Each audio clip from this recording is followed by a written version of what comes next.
Hello, नमस्ते. श्री स्वामी समर्थ सर्वांना. तर इथे मी आहे ना पाटाभोवतीची रांगोळी तुम्हाला दाखवणार आहे. तुम्हाला तर माहीतच आहे, उलनपासून आपण वेगवेगळे प्रकारचे डिझाईन म्हणा किंवा रांगोळी म्हणा किंवा असं खूप छान असं म्हणजे जे पण उलनपासून तयार होतं असं डेकोरेशनचं मी तुम्हाला दाखवत असते. त्यापैकी मी तुम्हाला आकाशकंदील कसे बनवायचे आत्ता दिवाळीत ते पण दाखवलं. तर आता सध्या काय झालंय की गणपती म्हणजे नवरात्र तर गेले, गणपती गेले, गणपतीच म्हणजे गणपती, नवरात्र, दसरा म्हणा, दिवाळी म्हणा, सगळे सण असे पटापट निघून गेले आणि ते आपण छान प्रकारे सेलिब्रेट पण केले आणि छान छान असे मी तुम्हाला डिझाईन पण दाखवल्यात कसं करायचं, काय करायचंय. तर इथे मी पाटाभोवती म्हणा किंवा चौरंगाभोवती म्हणा किंवा ताटाभोवती म्हणा, जे जेवणाचं ताट असतं ना, आपण कसं घरी आपल्या पाहुणे वगैरे आले तर पाटापुढे पहिली पद्धत होती बघा, जेवायच्या ताटापुढे रांगोळी काढायची. तर आता सध्या तर कोणी काढत नाही, सगळे डायनिंग टेबलवरती जेवतात किंवा असं जेवतात पण नाही काढत. पण बघा, जेव्हा किंवा असं बाळाचं पहिलं जेवण असतं तेव्हा पण आपण डेकोरेट करतो किंवा नवीन नवरी आणि नवरदेव असतात त्यांच्या पण असतंच ना ताटाभोवती. तर तसंच मी आज छानशी डिझाईन तुमच्यासोबत शेअर करणार आहे, तुम्हाला दाखवणार आहे. म्हणजे मी तुमच्यासाठी छान असा एक व्हिडिओ त्या पद्धतीने घेऊन आलेली आहे. तर व्हिडिओ शेवटपर्यंत पहा म्हणजे तुम्हाला समजेल. कारण की मी इथे ना डायरेक्टली तुम्हाला सुरुवातीपासून दाखवते, म्हणजे ज्यांना छापा नसतो, प्रिंट नसती आणि मग घरी कसं बनवायचं, कसं माप घ्यायचं आणि त्यात आपलं जो कपडा असतो किंवा रेक्झिन असतं किंवा कॅनव्हास असतं ते वाया जाऊ नये आणि आपलं व्यवस्थित डिझाईन कंप्लीट व्हावं, तिथपासून तुम्हाला दाखवत आहे. तर इथे व्हिडिओमध्ये दाखवल्याप्रमाणे मी सगळ्यात आधी ना इथे व्यवस्थित पाटाचं माप घेतलं होतं की आपला पाट म्हणजे तुम्ही चौरंग जर घेतला तर तो छोटा असतो पहा. इथे माझ्याकडं माझ्या लग्नातलाच पाट आहे, तो जरा मोठा आहे, तर त्याचं मी माप घेतलं आणि मोठी डिझाईन बनेल कारण की माप मोठं घेतलंय. तर मी आधी एक सर्कल आखून घेतला होता तर तो कमी पडला आणि नंतर मी परत एक म्हटलं चला 2-3 इंचाने वाढून घेऊया. मग त्याप्रमाणेच मग मी परत एकदा पाट ठेवला आणि व्हिडिओमध्ये दाखवल्याप्रमाणेच परत एकदा मी तो सर्कल व्यवस्थित आखून घेतला. तर इथे पाहू शकता तुम्ही पेन्सिल कशा प्रकारे राऊंडर म्हणजे आपलं कर्कटक असतं ना त्याच्यामध्ये आपल्याला अडकून घ्यायची आहे. आपण व्यवस्थित म्हणजे तुम्ही म्हणाल की कर्कटक आणि पेन्सिलचं तोंड सेम ठेवायला पाहिजे, तर हो, इथे ना पेन्सिल जेवढी आहे तेवढी सुद्धा यूज करायची, जेवढी म्हणजे शेवटपर्यंत थोडंसंच ठेवायचं आणि ती व्यवस्थित लटकून घ्यायची. कारण काय होतं माहिती का, त्याच्यात ती आपण जर सेम टू सेम म्हणजे जसं कर्कटक आणि ते जर दोन्ही बाजू सेम ठेवल्या ना तर पाहिजे तेवढा आपल्याला राऊंड भेटत नाही. तर इथे मी मध्य काढून घेतला, सर्कलनी हाफ सर्कल होता तो त्यातला मध्य काढून घेतला आणि मग मला असं छानपैकी अजून एक छान असा गोलाकार देता आला. ठीक आहे. तर मग आपल्याला याच्या भोवती पानं काढायची, तुम्ही कुठलीही पण डिझाईन काढू शकता, असं काही नाहीये.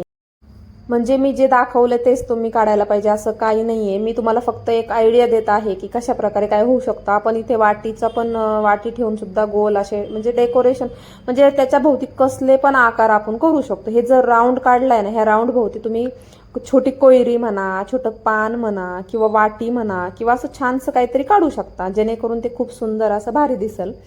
आणि तर इथे मी ते पानाचाच आकार बघा तुम्हाला सुरुवातीपासून मी दाखवत आहे. इथे पानाचा आकार घेण्यासाठी असा माझ्याकडे एक छोटासा तुकडा होता, तो आपण याच्यावरती बघा प्रोजेक्ट पेपरसाठी करतो ते, आणि किंवा मग आपण पुष्टा सगळ्यात महत्त्वाचं आहे मला सांगायचं झालं तर. पुष्टा जर असेल ना तर खूपच भारी, खूप कडक असतं, वाया पण जात नाही आणि ते चुरगळल्या पण जात नाही आणि खूप छान असं आपल्याला पाहिजे तसं ठेवून जास्त पकडाव पण नाही लागत त्याला. जसं ठेवलं ना तसं इकडचे तिकडे होत नाही पुष्टा, बरोबर ना.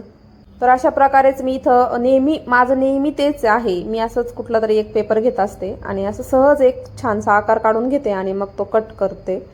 आणि असे खूप आकार आहेत, लहान मोठे सगळेच लागतात आपल्याला. म्हणजे एखादी डिझाईन जर आपल्याला परत ती रिपीट करायची असेल ना तर त्या गोष्टी आपल्याला परत परत लागत असतात.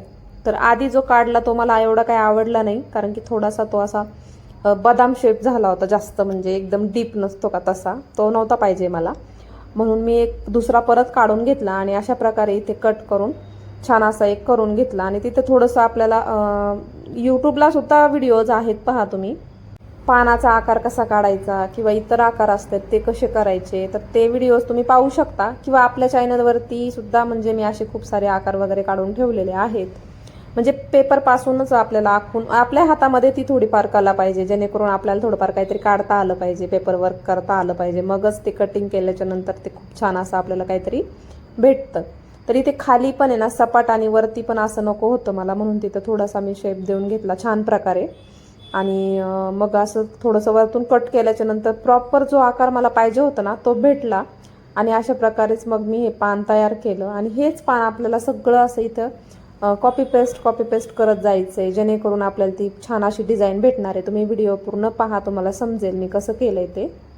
तर चला आता माझं पान रेडी झालंय. आता मी तुम्हाला दाखवते की कशा प्रकारे आपल्याला हे ठेवायचं आहे आणि डिझाईन कशी कंप्लीट करायची आहे. तुम्हाला तर माहीतच आहे, सणवार आता जेवढे पण होते तेवढे फास्ट असे गेलेले आहेत. आणि आता सगळ्यात महत्त्वाचं महिलांसाठी म्हणजे मार्गशीर्ष महिन्यातले गुरुवार. मार्गशीर्ष महिन्यातले जे गुरुवार असतात ते जे 4-5 गुरुवार पडतात, प्रत्येक वर्षी 4-5 असे पडतात गुरुवार, ठीक आहे. तर प्रत्येक गुरुवारी आपल्या तिथे ना खूप छान असं डेकोरेशन असतं, पाटाभोवती रांगोळी काढल्या जाते, खूप छान पूजा मांडली जाते, बरोबर ना. असं सलग 4 दिवस करतात, म्हणजे 4 गुरुवार करतात, महिन्यातले 4 गुरुवार म्हणजे करतात. आणि शेवटचा गुरुवार असतो उद्यापनाचा. त्या दिवशी आपल्या घरी 7 सुवासिनी म्हणा किंवा कुमारिका म्हणा आपण बोलवतो. जर सुवासिनी म्हणजे जर 7 बायका असतात किंवा 5 बायका असतात, आपण त्यांना केळी, हळदी कुंकू, फूल आणि पत्री देऊन त्यांचं आपण हळदी कुंकू देऊन पूजन करतो. आणि त्या दिवशी आपण जे मार्गशीर्ष महिन्याचे गुरुवार केलेले असते त्याचा शेवटचा गुरुवार म्हणून उद्यापन करतो, बरोबर ना.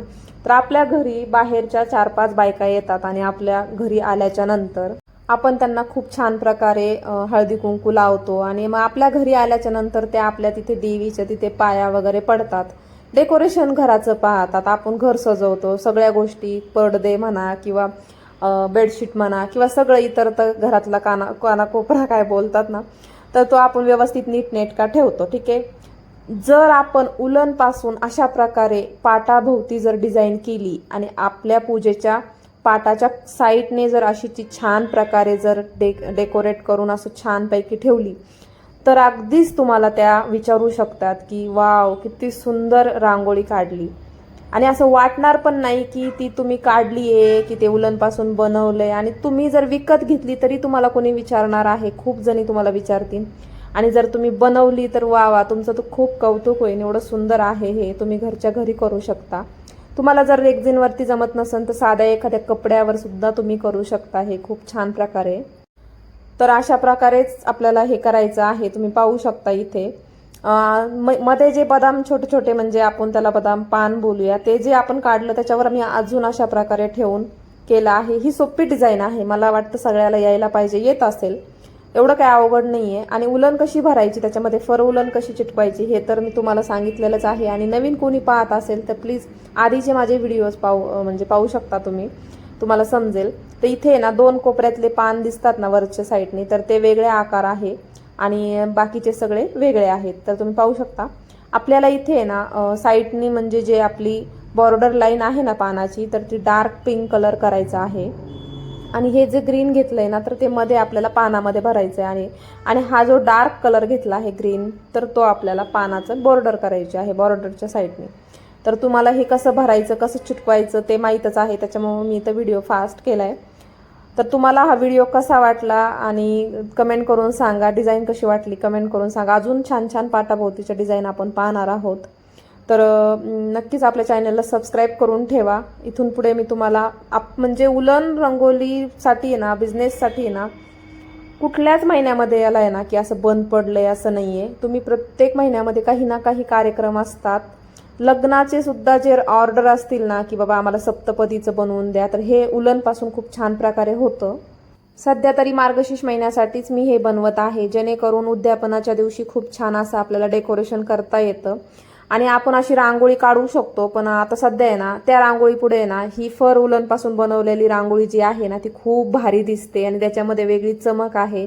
म्हणून मला आहे ना ती रांगोळी काढायचं म्हटलं का असं वाटतं कंटाळा येतो, असं मूडच येत नाही, असं वाटतं पटकन हे टाकावं आणि खूप छान असं दिसलं. असं मला ते सवयच झाली आहे की आता जशी मी बनवते ना तसं मला हेच आवडतंय खूप जास्त. माझा मुलगा इथे मध्ये मध्ये करत होता, कलर कॉम्बिनेशन सांगत होता.